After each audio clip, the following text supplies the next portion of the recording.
Welcome everybody, this is SharePoint Community Call, April 2021 edition. It is actually spring 2021. The last year has gone really fast. It feels like yesterday when it was March 2020, or the days are just muffling into each other.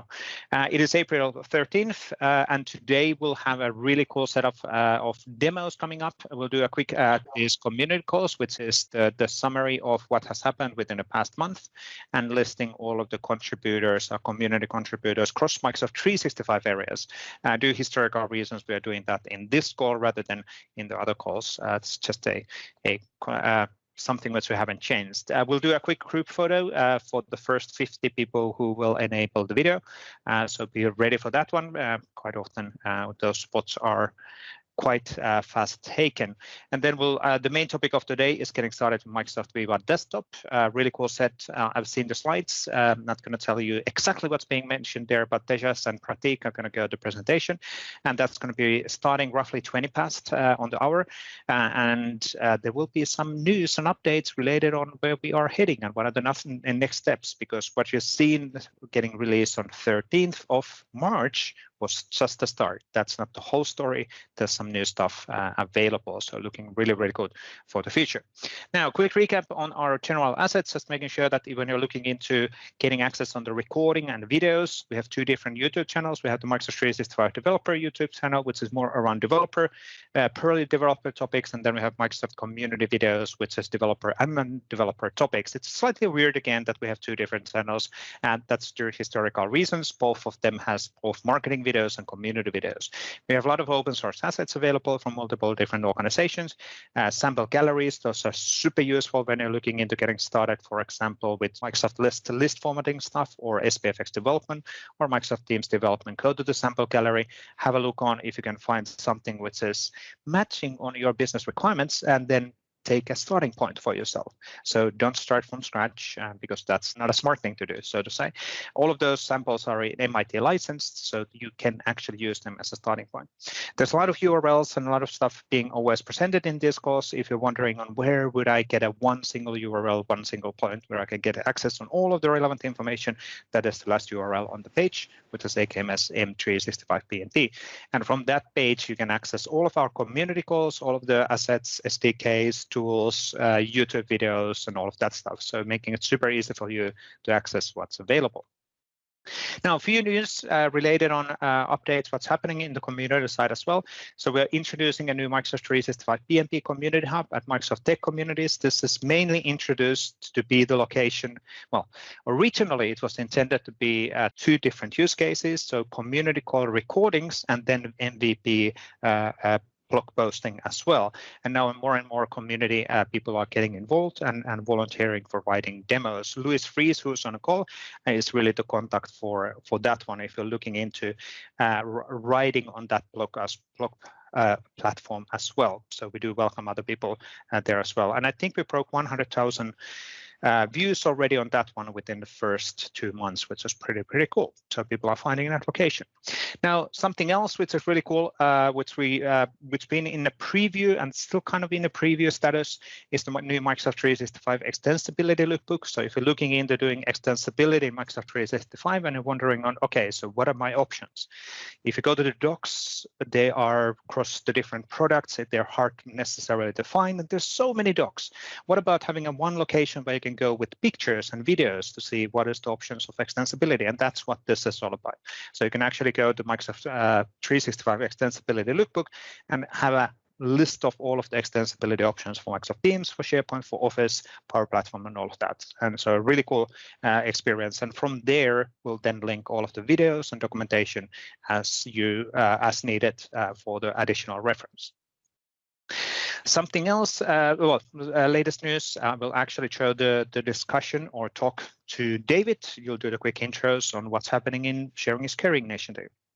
Absolutely. Thank you, Vesa. Well, friends, as you may know, Patterns and Practices Community is an open source and inclusive community, and we invite everyone to take advantage of the resources and tools that we have available, as well as contribute back.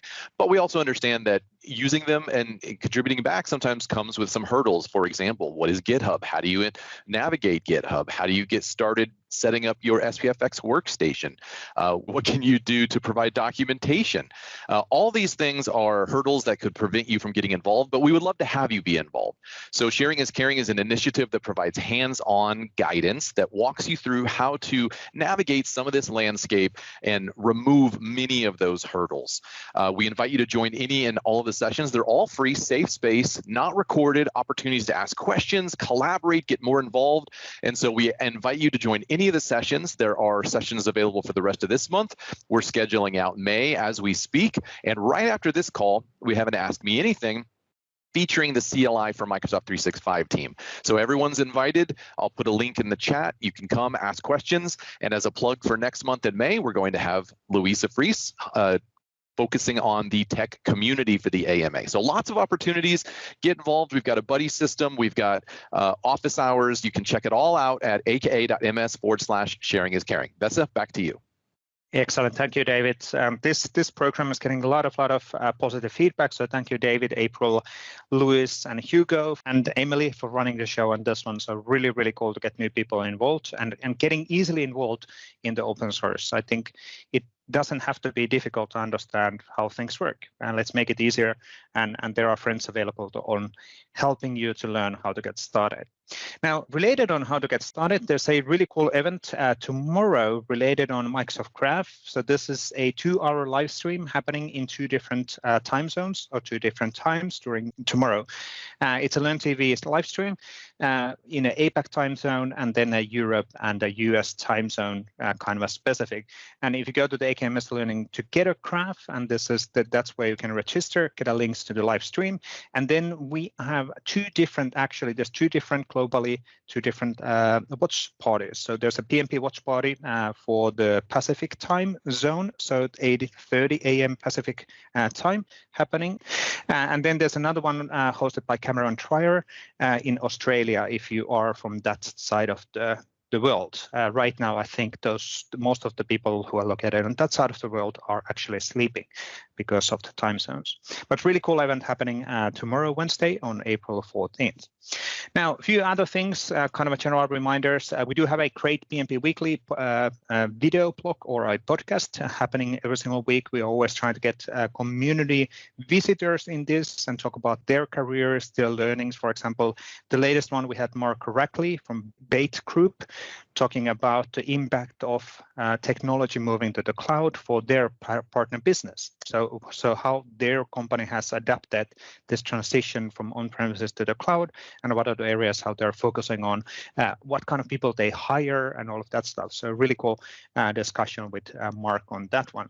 And you can access this video blog or a podcast from AKMS PnP Weekly or pnpweekly.podbean.com. If you're more interested on a really deep dive technical podcast, have a look on Microsoft 365 Developer Podcast. This is hosted by Jeremy Fake from Microsoft and Paul Schaffelain from Adding 365. Also generally happening every single week. And there's a visitors across Microsoft and external community members, and really focusing on technical learnings and development topics. Now, a few more slides before we go to the actual main topics of the day. I wanted to recap the situation in the UserVoice. So the main change here from last month is that number 6 is now number 5, which is to add an ability to copy a modern site from one site to another. We talked about actually this one just before we started recording. So there are internal discussions related on the modern pages capabilities and from a site script, API, and copy operation perspective, but no ETA. We know that there's a demand for it. Additional votes always help. Now, good thing to also to be aware related on UserVoice is the following statement. You've seen this to happen with some of the organizations that we are gradually moving away from UserVoice platform. Now, SharePoint and OneDrive and SharePoint is going to be there at least until end of August. So there's no rush to move the thinking away from there. And whenever the transition happens, we'll absolutely take all of the items with us and votes with us. So we actually know the demand on the specific thing. So you can still go to the UserVoice and vote. All of those votes absolutely count. On the developer side of the SharePoint development UserVoice, the only item which has actually changed is it was 10th on the list, which was API support for followed sites. This is now available in the Microsoft Graph. And in general, we are now focusing on the API level on the Microsoft Graph. So later this week, just giving you full transparency on what's happening, we are most likely going to close a lot of the CSAM and REST API requests here, which are not going to be delivered. So making it super clear for you, even though it's highly disappointing that some of the requests and asks will not be delivered, but it's going to be more transparent for you that we're not going to do that. And the focus in general in Microsoft is more and more on the Microsoft Graph side, and then that drives a lot of the decisions and the focus areas and the resources on these things. And what else? But I will update you on that one. And like I said, on the replacement, this same thing applies for the SharePoint development side. There will be a first-party replacement experience, which will be actually in the tech community. They'll say there's already some of the organizations have moved there based on, there's a question in the chat related on this one. So there's going to be a kind of a matching experience as in the UserVoice, not necessarily as flexible, at least in a day one, but it's going to get better and better as we time move forward. Now, what else has happened? Just updating on the latest news on the SharePoint development as well. So road ahead for the SharePoint framework. You might have actually noticed that we released the SharePoint framework 1.12, and we actually then removed that, or we deprecated that. And that was because there was a unfortunate deprecations. So the 1.12.1 is scheduled to go generally available by end of April right now, but we have a public beta available today. So we're moving to this new model where we are providing a public beta version of SharePoint Framework to avoid similar kind of regressions and quality issues in the future. Of course, before we start public beta, we will do a consistent and comprehensive testing internally in Microsoft, and then we'll go to the public beta, which happened actually today. And then the blog post and docs are going to be updated slightly later today. So I will hopefully get them out after this call.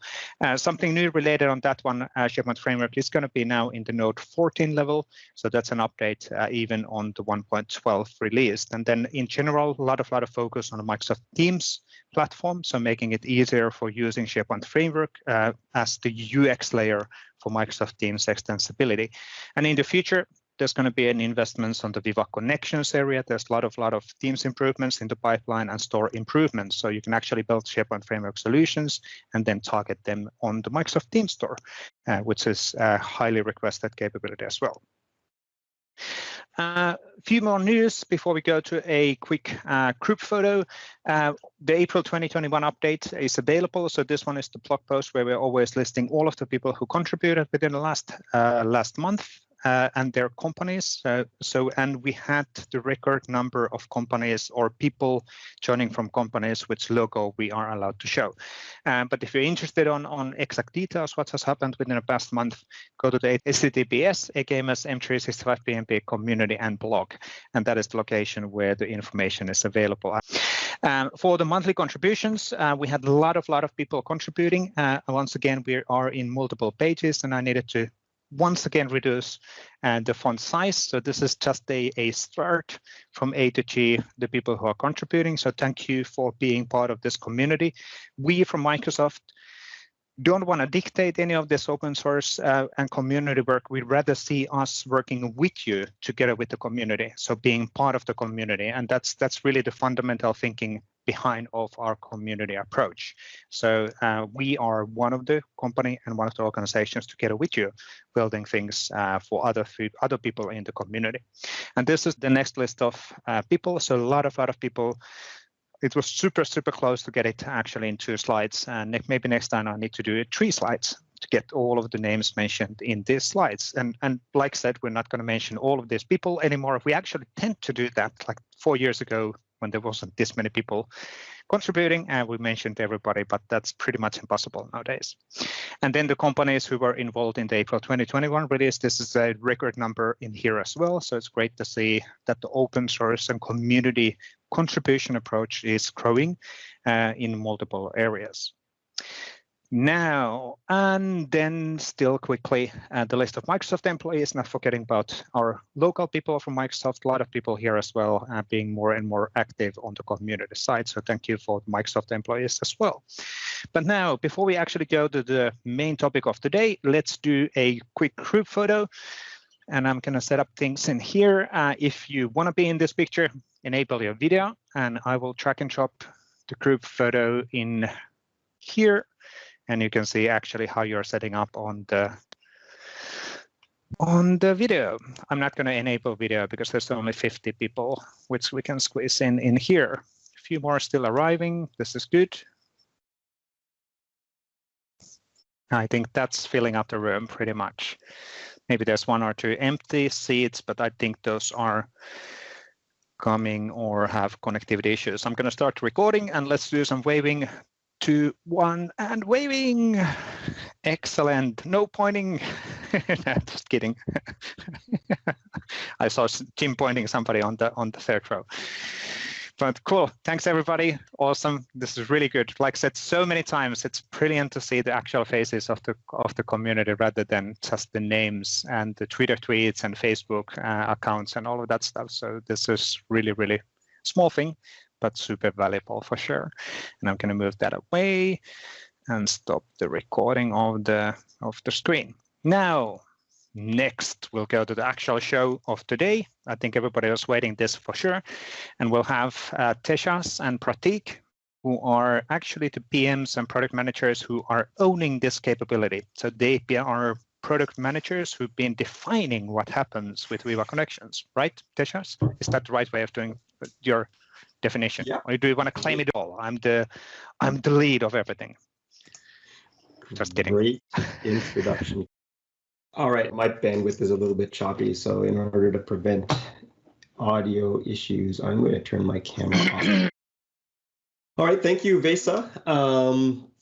Thank you, everyone, for attending the call. Welcome to the monthly SharePoint community call. By way of introductions, I think this session is really focused, as Vesa mentioned, on the Viva Connections Desktop experience, which we released very recently. By way of introduction, we are program managers working on Viva Connections, and we represent a large global and very excited team of product makers working on the product.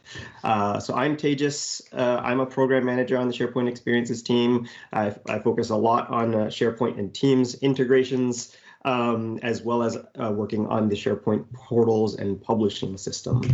I will pause for a moment and introduce Pratik. If you want to introduce yourself. Hey everyone, it's absolutely great to be here. I am part of the Viva Connections team and I'm a program manager. I work with Tejas and with a whole bunch of product people who are working together to bring this great experience of your SharePoint Internet inside Microsoft Teams. Very excited to be here and show it all to you today. Awesome, thank you, Pratik. So let's talk about what we're going to talk about in this session today. So for today, we'll set a little bit of context first for our overall Viva portfolio umbrella. Then we'll narrow in on the Viva Connections product offering itself. But the bulk of the discussion will really be around the desktop experience, where we'll dive into feature details.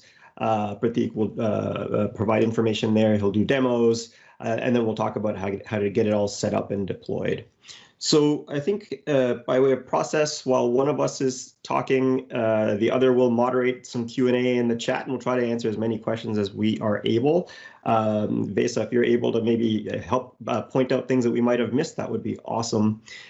So Viva overall and Viva Connections is a big investment area for us and for helping customers with the solutions they need. So we want to get your support in this journey in 2021. So first, some context. So much has changed in the past year. Even as we start going back to work, how we work will be permanently transformed by the pandemic. Many organizations have adapted to the remote and hybrid work, but all this and the other change around us has demanded unprecedented resilience. One of the key insights from research in this area is that more than ever, people are the key to business success. So the statistics you're seeing on screen and countless other research shows that when we invest in our people and we focus on improving the employee experience, we can directly influence employee engagement, retention, customer satisfaction, and a company's financial success. As a result, there's never been a bigger need for technology, data, and insights that are designed to enable a great employee experience, regardless of your location.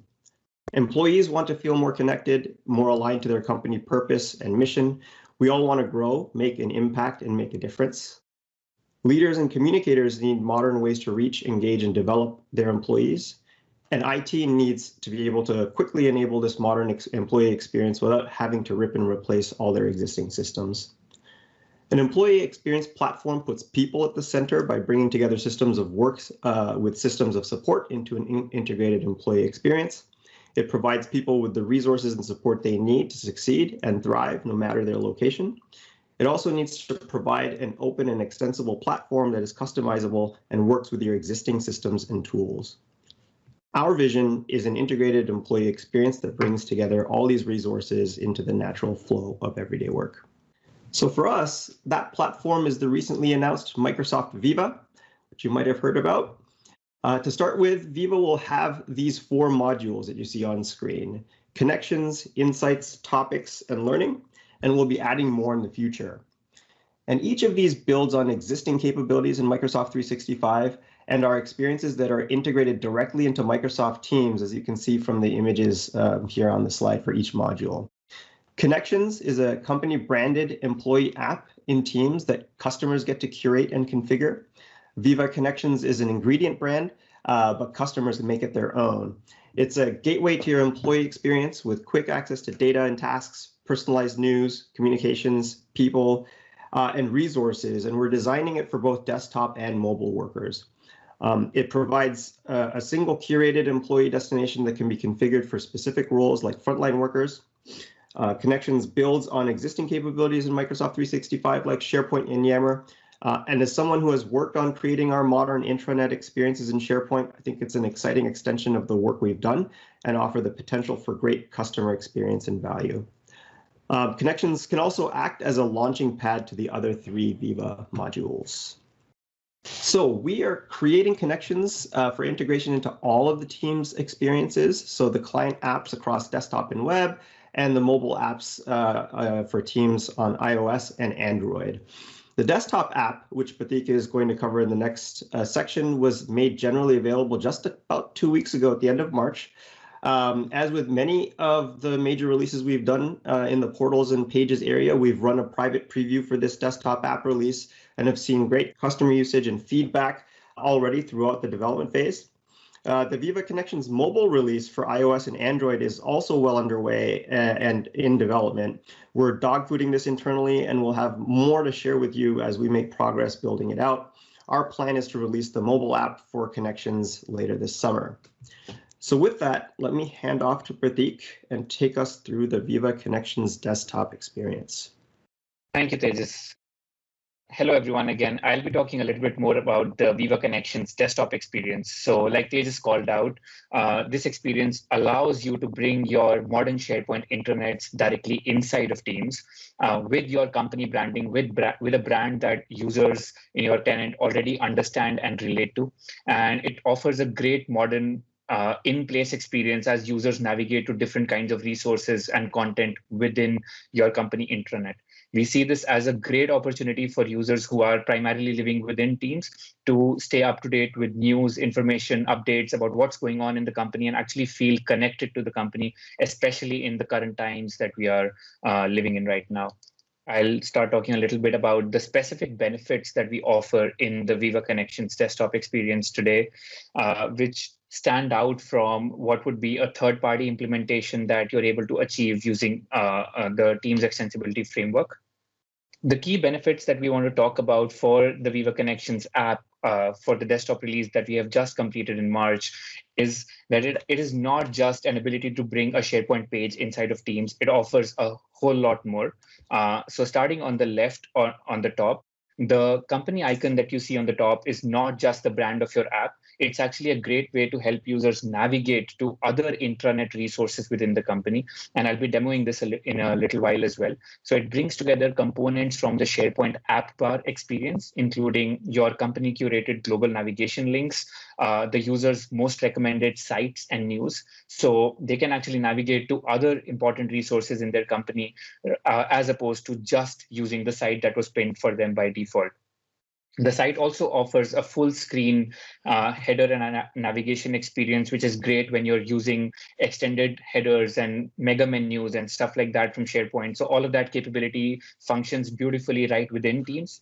We've also tried to bring in the search experience. So we know that one of the reasons people go to the SharePoint intranet portals is to start searching for content.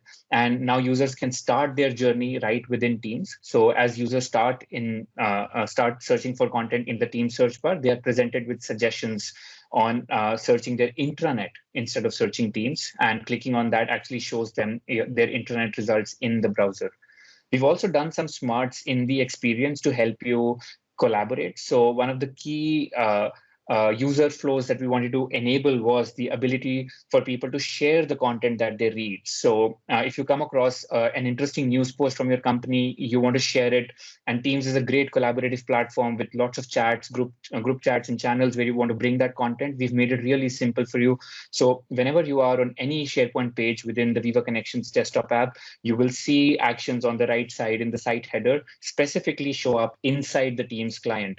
One of those actions is the ability to copy that link and drop it inside any chat or channel so you can easily start conversations about that experience with your users. So there's a lot of questions related on app bar, and is app bar required for Viva Connections to work? So great question. So the when Pratik shows the demo, and actually the slide that you still might see on the screen, that nav panel that you see in the left for the connections experience is what we refer to as sort of the best of the SharePoint app bar. So it will include pieces like the global navigation. So for it's a set of curated links that the corporate communications and IT configures for the org. The section for personal site wayfinding, so followed sites, and then another section for news. So these kind of are three pivots that you would see from the SharePoint app bar. If the SharePoint app bar is not yet in your environment, the global the navigation panel won't yet exist. So that is a requirement. So as the app bar rolls out, once you see that in your environment, then you'll get the full fidelity nav panel experience inside of Viva Connections Desktop.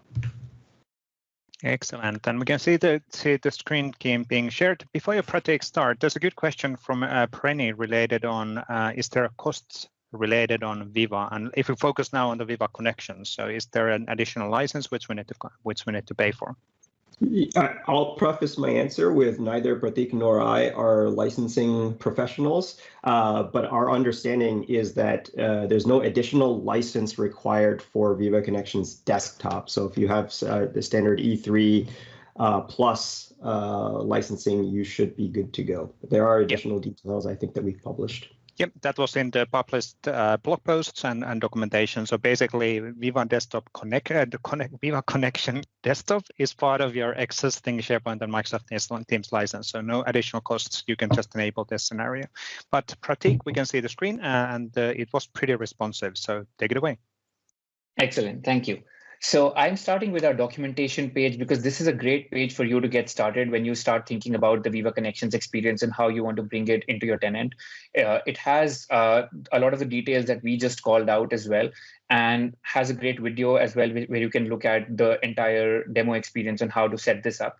I want to point out specifically bullet 4 here, where there's the link to the PowerShell script that you need to use to start creating your app package for Viva Connections Teams Desktop. So if you click on this, this will take you to Microsoft Download Center, which downloads a PowerShell script. And you will need the latest version of the SharePoint Management Shell to be able to run that script. So I've already downloaded that script, and I have this open here with me.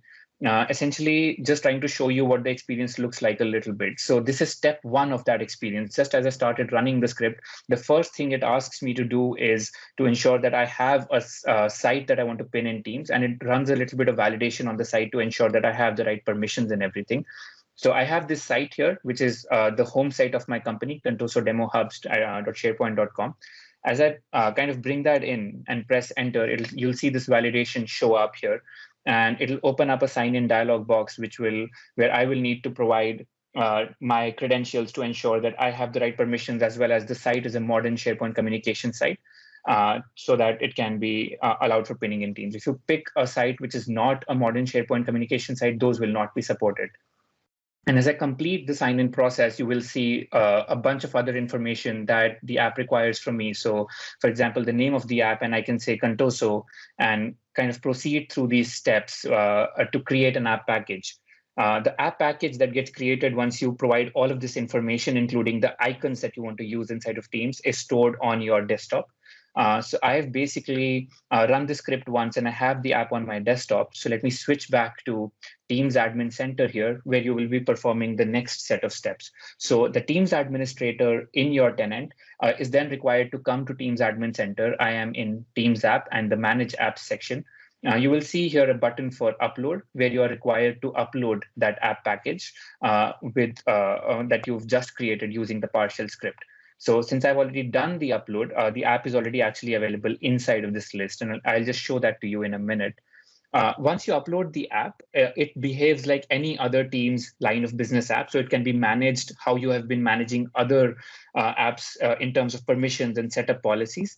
And one of the things we highly recommend is that you pin this app by default for all of your users and at the top of your Teams app bar, and that becomes your company branded entry point into the experience. So I'm here on setup policies, and I'll go to this global org-wide default policy, and you will see the Contoso app show up as soon as the page finishes loading. The Contoso app shows up as the first app in the list on the Teams app bar. In order to achieve this, you basically need to go to Add Apps and select the Contoso app that you just uploaded in the Manage Apps section, and then you can move up, move down. You can customize the app bar for your users. If you think this is an app that is specific to certain user segments in your tenant, you can create setup policies which are not global, say policies which apply to frontline workers or specific geographies or specific business units, and pin the app only for those users as well. And then the app will only show up for those users by default. You can do similar things with permission policies to define who has access to the app from the Teams app catalog. So that is the entire set of steps that you are expected to perform to create the Viva Connections desktop experience and make it available for your users. And now I will just switch to the Teams experience here just to show what that experience looks like for the end user. So as the setup policies flow through to the end users, you will see that they get honored here on the right-hand side. Questions while we wait for Pratik to return. Good. So there's a targeted release, first release discussion. I think this relates on the app bar being visible for some. So just maybe it's just good for me to just point out that the app bar is partly rolled out and currently in hold, but it will be continue rolling out soon, and that will then improve this experience for Viva Connections Desktop. Any other good questions, Tejas? What you want to raise from the channel? It feels like I've responded to a couple of Teams is sort of duplicating my replies, so I'm not sure if they've come through. I know there was a question around whether Viva Desktop is referring to just the Teams desktop app or other. We refer to the Viva Connections Desktop really to differentiate between the experience that you would get in Teams rich client on the desktop or in the web browser. So if you're experiencing Teams in either of those two, Viva Connections app will show up in that experience in the app bar that will boot up the portal site that you have specified in your configuration of the app. And that's really meant to differentiate from the mobile native applications that are going to be shipping later in the summer timeframe. And that's really why we're using labels like desktop versus mobile.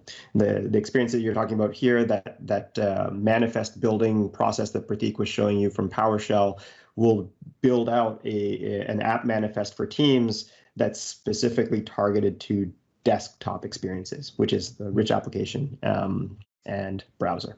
go back on your slides, Teshas, and then we'll get back on the demo. Yes, let's do that. And there's a good question from Stacy related on, can we enable that in the future not using PowerShell? And we'll come all of this. Yeah, that's a really later. great question. I will talk to that in the slides as well. So assuming you've seen that wonderful demo from Pratik, and if he comes back, we'll come back to it. Let's talk about the deployment. There are really two components that are required here that spans a couple of different personas. So for the experience that we've released at the end of March really requires a SharePoint admin role as well as a Teams admin role. Pratik was showing you kind of both parts of it. Part one was the building of the app manifest. So if you take the tooling that we've published on Microsoft Download Center and provide some of the relevant information to that script, including the URL for the site that you want to pin in desktop, in addition to some other required metadata, the icons and the branding, the naming that you want to use. That script will then generate an app manifest. And then the Teams admin for part two will take that app manifest and upload that into Teams Admin Center, and then configure it with the requisite policy. If you want to target the app to a specific set of users or pin it in a particular position for all users, you can use the Teams Admin Center to take care of that policy. So the question that was asked earlier, are we going to move away from PowerShell? The answer to that question is yes. So in the summer the timeframe when we make the mobile app for connections available, we'll be combining the setup, configuration, deployment experience into a single app manifest. It will be a first-party app, so this is slightly different from what you see here in the Connections Desktop experience that we have today, which results in the creation of a line of business app. So the app that we'll have in the summer will be a consolidated first-party Teams app for Viva Connections, from where you will configure and deploy the app across desktop as well as mobile. So in addition to the mobile experience itself in summer, we'll have this enhanced configuration experience, and we'll also be bringing some additional enhancements to the desktop experience as well. So this is the video that I was talking about, which shows kind of the admin experience. And I know that this session was not focused at all on mobile, but I did want to share a little bit of a teaser on some of the work that we're doing for the Viva Connections mobile experience. So again, this is coming in the summer. We're not going to do a deep dive here, but I wanted to give you a sense for what we're working towards. We're building a native organizational branded app experience similar to what you're seeing in desktop, but planned to be delivered directly through the Teams apps in iOS and Android. And the app experience really consists of three major pivots. You'll see the names above each of the images on the screen. These are working titles and they're subject to change. The first is the dashboard, and the dashboard is the company home for the employee. It's a centralized destination for employees to find and act on company tasks and specific action items for their job. And it's targeted so that the right roles and people see the right tools. In the second column, you'll see the feed, and that's where you can explore what's happening from across the organization. So you can publish content and news across popular applications to a single location, accessible to all employees. You can highlight critical information so everyone has what they need to stay productive and safe. And it's really meant to help strengthen relationships across organizational silos. And the third pivot is resources. And this is the pivot where you can surface relevant organizational resources, links to intranet content, line of business apps, and more. And you can think of a great starting point for the resources. We'll be pulling through, global navigation. So again, sort of we think about sort of the best of the SharePoint app bar that we were talking about in chat a little bit earlier. That will also power some of the experiences that you see here. And one of the enhancements that I was talking about that will come in the summer as well, we noted that as part of our announcement, let me just build out this slide, is that we're also working on a dashboard web part. So when you build out the dashboard for the mobile experience, that dashboard will be available as a web part that you can deploy on sites in your in your tenant. So it's a great way of bringing a connection between the mobile and the desktop experiences together on desktop, so that employees are able to consume that content in both places. I'll pause here to see if Pratik has made it back on the call. He's back. Hey Tejas, I'm here, and I apologize for how Teams has been acting up with me today. Obviously, demo gods are not super happy with me. I am also presenting my screen. Yeah, screen sharing is working really fast, so that worked. So okay, so I can walk through the rest of my demo in another couple of minutes if that's okay. Yeah, go ahead. Absolutely. Awesome, thank you. So I believe we were talking about the end user experience. Until this point, you were able to actually follow through the demo. So we have the Contoso branded app that shows up in the tenant here. And as I scroll through this, you'll see the rich SharePoint experience just shine within the Teams client as well. And as I click on the app bar, you will see the global navigation show up. So it has all the company curated links. It has your recommended sites and news. And just like you can do in the SharePoint web, you can kind of go to specific locations. So if I want to go to the HR site of my company and get some information from there, I can go to Contoso Works, which is the name of HR site. As long as it is a modern SharePoint site, the site loads beautifully right within Teams. So I can get the information I need, maybe check out the next set of corporate holidays that are there in my company, and press back to go back to the landing experience. And it's as simple as that, just simple, easy for users to get the information, access their internet, and kind of move on. Here's an example of someone who wants to read this particular news article about new store opening guidance. So again, you will see it's a beautiful modern page that renders greatly inside Teams. And as I kind of read through this, I can maybe think about other folks in my team who should have access to this. So there's this copy link button for me right here. And as I press that, it gets copied.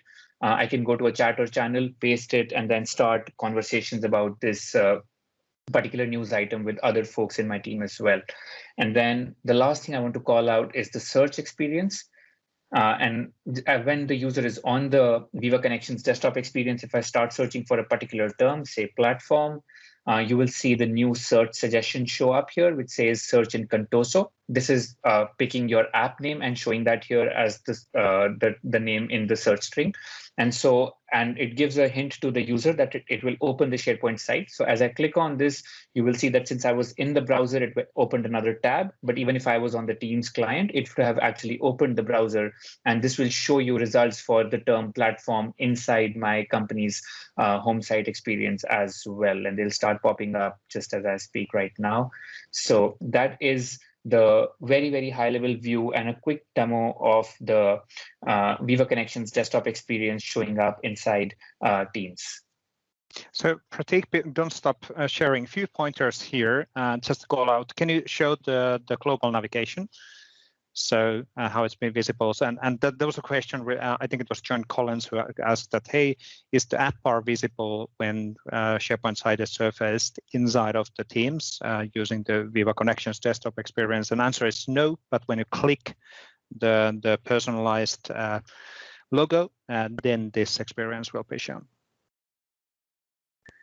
And right now, as the app bar is currently being rolled out gradually, and for those where the app bar is not yet available, this experience doesn't yet work. So it has a dependency on the app bar being there. But what about using Viva Connections without the home site? What would be the experience with that? Can either one of you, actually, Tejas or Pratik, answer on that? I know the answer already, but I'm just. Yes, I can answer that. So, so there's two parts to the answer. The first is, can I pin a site which is not a home site? Yes, it is possible. It is not something we recommend you do from a SharePoint internet guidance standpoint, but as long as the site you are trying to pin is a modern SharePoint communication site, it is supported. You will not be allowed to pin team sites or classic sites from SharePoint into this experience at all. On that note, classic links that exist on your internet will also go out to the browser. So only modern links will continue to open within the Teams client. So that's the first part of the experience. Yes, you can pin sites which are not home sites into your into the Viva Connections desktop experience. The second is what happens to the global navigation, right? Now, the way the global navigation is set up is that it requires the existence of the home site in your tenant. So I actually have it open here. So if I go to settings, you will see this global navigation panel show up here, right? Which is where I am going to be configuring a lot of my global navigation links. Now, this setting is available to site owners on the home site of your tenant only. So if you want a global navigation experience in Teams, you will be required to have a home site, which may not be the site that you pinned. So as long as you have a home site and you've configured global navigation, that will show up here. In case you don't have a home site and hence you have not configured a global navigation experience, this panel will still work. So you will still continue to see my sites and my news show up. And those will be the only two sections available to your users in the absence of the global navigation experience, which is not configured in that tenant. As Vesa kind of pointed out earlier, the panel itself that will show up in your tenant only when the SharePoint app bar is available in your tenant. So this bar needs to be available inside of your tenant, and only then the panel shows up. After that, if you do nothing, you get my sites and my news. If you actually go set up a home site and configure global navigation links, then those links also start appearing inside this panel. I hope that answers. Yep, that was really good. One question which was actually answered, there was a question in the internet actually earlier today, which was related on list experiences in the Viva connection. How does that work? Do you have an experience, or can you answer that? The modern lists inside of Viva Connections. So it is totally possible for you to go to sites which are team sites and access any content from within that team site, as long as it's a modern experience. Right here, I actually don't have in this demo tenant a list set up, but you should be able to, for example, if this is a team site, you're seeing the team nav show up here. So this is fully supported. If there was a list here in the site nav, if I clicked on it, it would open right here, and it would allow me to consume the list easily. I believe editing items on the lists may not be supported, since that requires the possibility of the edit toolbar being available. Tejas, can you confirm that?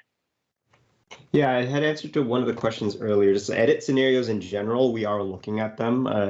Primarily the focus for, if you think about sort of top of intranet experiences that we bring in, the Viva Connections is really meant to be that sort of employee engagement, all up broad communication site types of scenarios. Those were meant to be primarily consumption based. Now, that being said, there are team collaboration scenarios and other places where editing makes sense, and we are exploring that capability. No real announcements to make at this time in terms of ETA or anything, but it's definitely something the team is looking at. Yeah. It's one step at a time to let's say the ultimate unified experience across the different things, and until we're there, then it will fall back on opening a new tab automatically in the browser. Good. I think that's at least all of the ad hoc questions which I had. Should we go back, Tejas, on your slide? You had still a few slides. I did. There was one question I was responding to in parts in chat, but I figured I'd mention this as well. So there's the whole question around to use the home site or to not use the home site. I think, again, I think our guidance from Microsoft is Viva Connections is really meant to be the top of intranet experience. And of course, you can take the desktop experience and sort of pin any modern communication site. But the reason we recommend using the home site is that is the place where, if you think about sort of top of intranet scenarios, that's where you're going to be programming your global navigation that will surface in the app bar in the web, as well as in the nav panel inside of Teams. And that glimpse that I showed you of the native mobile experience as well, that dashboard that you saw in the sort of the left picture of the 3 mobile pictures that I showed, that dashboard is actually sits inside the home site also. So as you start thinking about the different experiences that will be tied across desktop and mobile across connections, again, it's really meant to be sort of the top of intranet scenarios, which is why we strongly recommend that you use the home site. Excellent.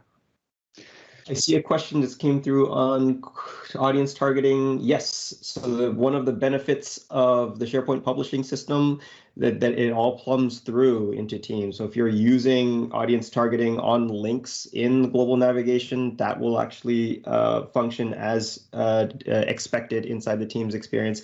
And then, as you know, we have a host of web parts that support audience targeting as well. So all of the content that you're seeing on the screen right now that Pratik has, there's actually a couple of web parts here that, you know, in the news web part that are leveraging audience targeting today. So that entire content management system and portal and publishing system actually flows right through into Teams.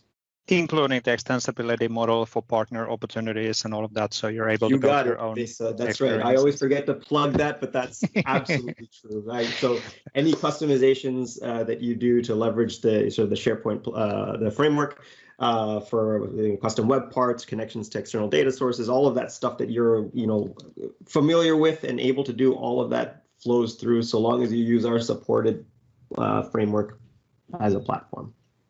Cool. There's one thing what I wanted to actually say in here, which is we can't go too much detail at this point yet, but as part of this experience, you can see that mobile experience and all of that. These will be extensible as well. So there's a partner opportunity using SharePoint framework, and we'll get more detailed on all of these opportunities, new component types and experiences during the, well, I think in build later this spring. So just to point out that those are not locked. As a partner or a customer, you can define the experience completely. Yeah, great call out, Vesa. Yeah, the dashboard, you can make it your own. We'll have some out-of-box cards that you can lay out on the dashboard, and then obviously the entire ecosystem is sort of at your disposal when it comes to building out additional custom experiences. So last slide in the last couple of minutes, this is really more of a calls to action slide. Now that the desktop experience has been made generally available, work with your customers to ensure that they've got their intranet information architecture all right, with a home site that's been anointed, so that taking care of things like creating the global navigation.